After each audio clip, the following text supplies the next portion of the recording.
Hello বন্ধুরা, আজ রবিবারের সন্ধেবেলা আবার তোমাদের কাছে ফিরে এসেছি। আমি সুদেষ্ণা, জীবনের আর একটা ঘটনা তোমাদের সঙ্গে শেয়ার করব বলে। বন্ধুরা, আগের দিনে যে ঘটনাটা শেয়ার করেছিলাম তোমরা অনেকেই শুনেছ, যে বাবা যখন ওরকমভাবে বাৎসরিকের আগে দেখা দিলেন এবং আলো অফ করে রেখেছিলেন এবং আমি সেই মুহূর্তে কোনো কথা বলে উঠতে পারিনি, মনে মনে গজর গজর করছিলাম, কিন্তু মুখ দিয়ে সেই সময় কিন্তু আমার কোনো আওয়াজ বেরোয়নি। বা মা যখন আমায় জিজ্ঞেস করেছিলেন যে আমাকে ডাকলি না কেন, আমি বলেছিলাম তুমিও তো ডাকতে পারতে।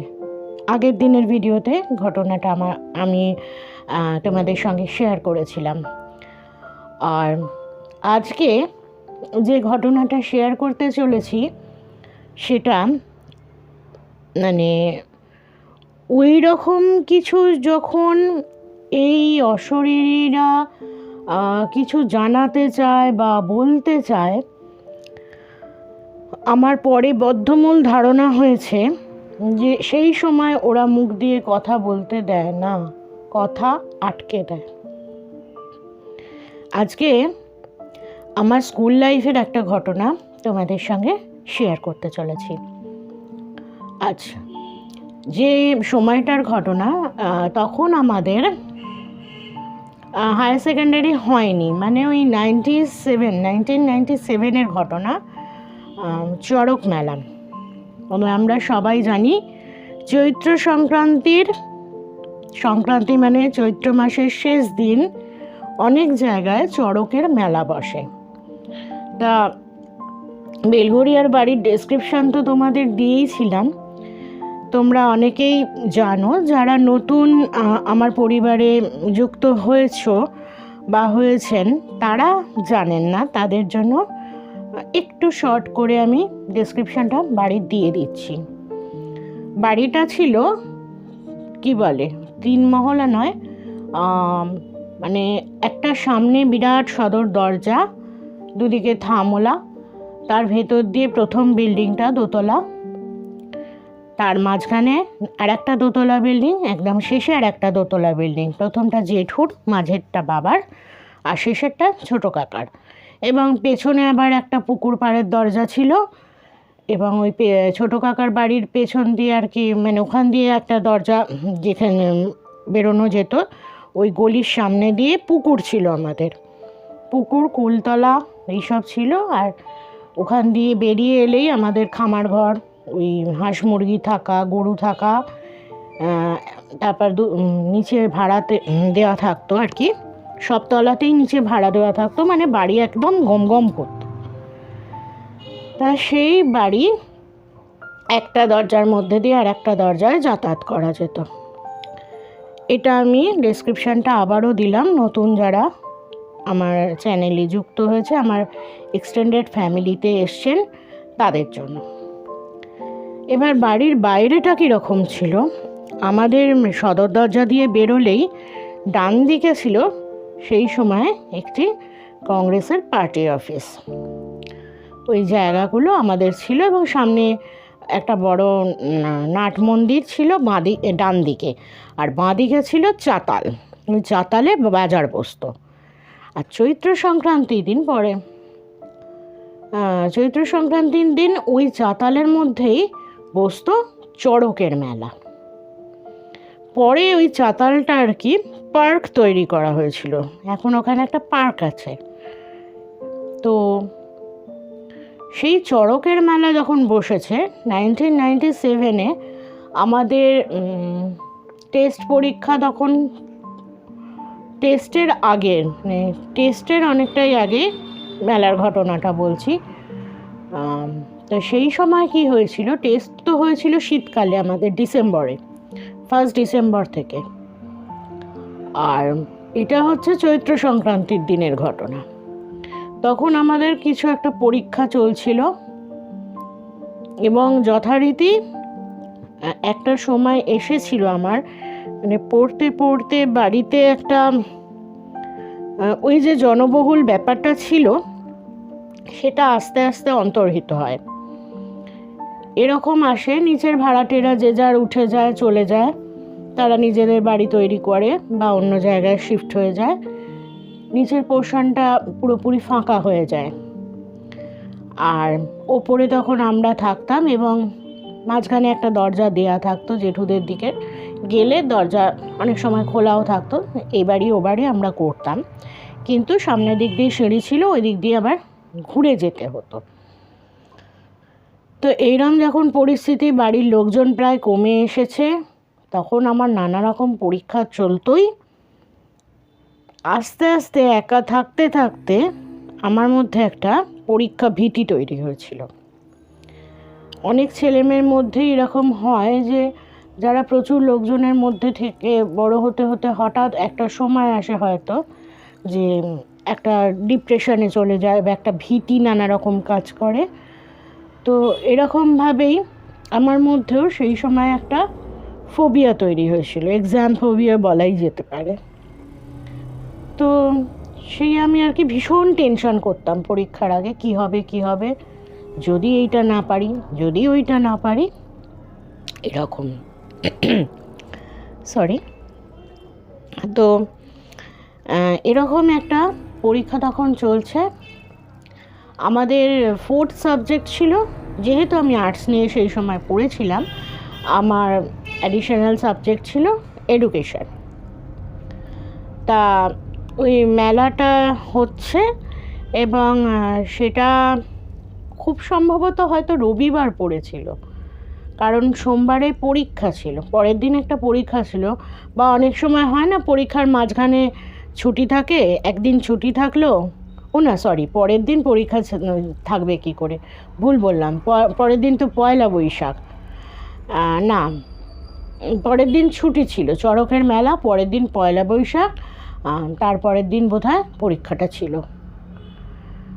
এইবার যে ঘটনাটা ঘটলো, আগেই তো বড় ঠাকুমার গল্প মানে ঘটনা আপনাদের সঙ্গে অনেকবারই শেয়ার করেছি, যে ওই বাড়িতে বড় ঠাকুমা থাকতেন এবং তিনি সারাক্ষণ আমার সঙ্গেই লেগে লেগে থাকতেন, মানে ছাওয়া, ওনার যে আত্মা, উনি আমাকে পাহারা দিয়ে দিয়ে রাখতেন। ওটা ওনার ভার্সান অনুযায়ী, সেই ঘটনায় পরে আসবো। পরে বলতে আগেও একবার বোধহয় বলেছিলাম, যাই হোক, তো মেন ঘটনায় আসি। তো পরের দিন ছুটি আছে, সারাদিন পড়েছি, পড়ার পর সন্ধেবেলা মেলার মধ্যে, ওই পার্কের মধ্যে, ওখানে আবার থাম থাম করে বসবার জায়গা ছিল, থাম না ঠিক, ওই বসার যে সিমেন্টের বেঞ্চের মতো থাকে ওরকম ছিল। এবার ওখানে আমি বাইরের দিকে ঠেস দিয়ে দাঁড়িয়ে আছি। তা আমার স্কুলের অনেক বান্ধবী আর কি, গার্লস স্কুল যেহেতু ছিল, অনেক বান্ধবী মেলায় এসছে। তা তাদের সঙ্গে কয়েকজনের সঙ্গে আর কি দেখা হয়েছে। ইতিমধ্যে মৌমিতা বলে আমার একটি বান্ধবী ছিল, তা সেও এসছিল মেলায়। তা আমরা দুজনে পড়া নিয়ে একটু কথাবার্তা বলছিলাম, যে ঠিক আছে এইগুলো পড়েছি, এইসব বলছি, না ওটা পড়া হয়নি, এরকম নানা রকম বন্ধুরা যেরকম গল্প করে। তা সেই সব পড়া নিয়ে চিন্তা করছি, বেশ গরমকাল তো, হাত ঘামছে, আর যেহেতু আমি খুব টেনশান করতাম, তো সেহেতু আর কি আমার শরীরে একটু অস্থির অস্থির করতো। তা ওদের সঙ্গে কথা বলে আমি স্যাঙ্গুইন হতে চাইছিলাম যে আদৌ কোনগুলো বেশি করে পড়ে যাব। এমন সময় আমার কানের গোড়ায় একজন মহিলা কণ্ঠে বলে উঠল, এত চিন্তা করছিস কেন, এত চিন্তার কি আছে? আমি না হকচকিয়ে গেলাম, কি হলো? তা মৌমিতাকে বললাম, তুই কি কারোর গলার আওয়াজ শুনলি? বলে, গলার আওয়াজ কীরকম? না তো। বললাম, এই একটা কথা কি তুই শুনতে পেলি? বলছে, না তো। আমি তখন সেই মুহূর্তে কিছু বলতে পারছিলাম না। খানিকক্ষণ চুপচাপ থাকার পরে আমি মৌমিতাকে এই কথা জিজ্ঞেস করলাম, আর ও তার মধ্যে দেখলাম হাত মুখ নেড়ে অনেক কিছু বলে যাচ্ছে, সেগুলো আর আমার কিন্তু শুনতে বুঝতে পারছি না, আমার মাথার মধ্যে ওইটাই ঘুরছে। কে এরকম বললো? পেছনে পার্কের মধ্যে যারা বসে আছে ম্যাক্সিমামই পুতুল টুতুল, হ্যানা বাঁশি, বেহালা, নানা রকম মুখোশ, খেলনা এসব নিয়ে বিক্রেতারা কিন্তু সবাই পুরুষ, মহিলা বিক্রেতা দু একজন ভেতরে, একদম ভেতরে বসেছিলেন হয়তো, কিন্তু বেশিরভাগ আমার চারপাশে যারা বসেছিলেন ভেতর দিকটা সবই পুরুষ। কোনো মহিলার এইভাবে বলারই নেই। আমি তারপর যখন পেছন ফিরলাম, কারণ কলর বলর হচ্ছে, কিন্তু ওই মুহূর্তের জন্য কানের গোড়ায় যখন উনি বললেন, যিনিই বলে থাকুন, ওই আওয়াজটুকু ছাড়া কিন্তু আমি আর অন্য কিচ্ছু শুনতে পাইনি। এত চিন্তা করছিস কেন? এত চিন্তা আর কি আছে? কথাটা এখনো মাঝে মাঝে আমার কানে মনে হয় যেন এখনই বলে উঠলেন উনি।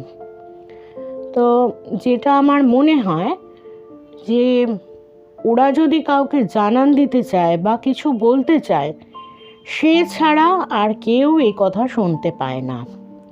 বাবাও যেমন বলেছিলেন, কিরে লাইট জ্বলছে না, লাইট জ্বলছে না, আগের দিনের ঘটনা। লিঙ্কটা আবার ডেসক্রিপশন বক্সে দিয়ে দেবো, যারা নতুন তারা শুনে নেবেন।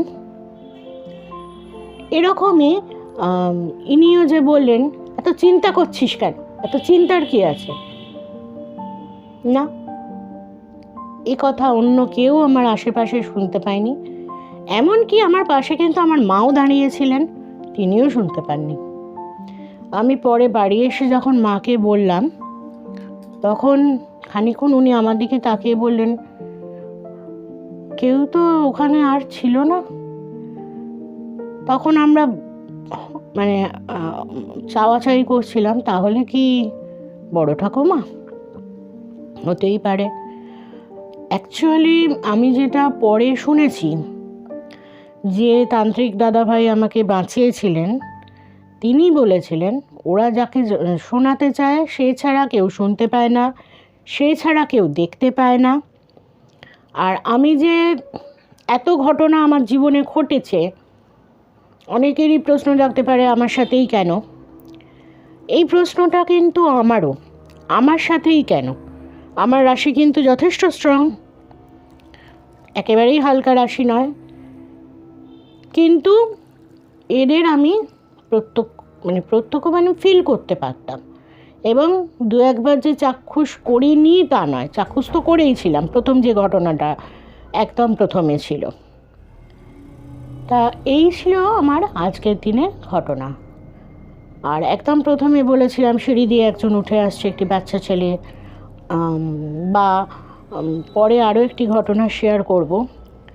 এরা যারা খুব স্ট্রং স্পিরিট হয়, আমার মনে হয় এরা নানা রকম রূপ ধারণ করতে পারে।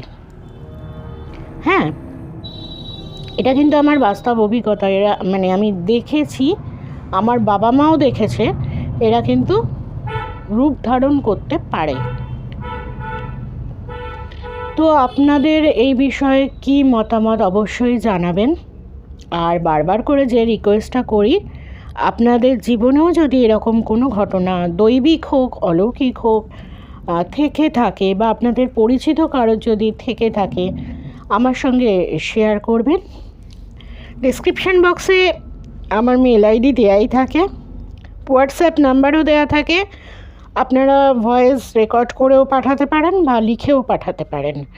কিন্তু প্লিজ আপনারা যদি আমাকে হেল্প না করেন, আমার পক্ষে তো ঘটনা সাজিয়ে রাখা, চ্যানেল এগিয়ে নিয়ে যাওয়া, এগুলো সম্ভব হবে না।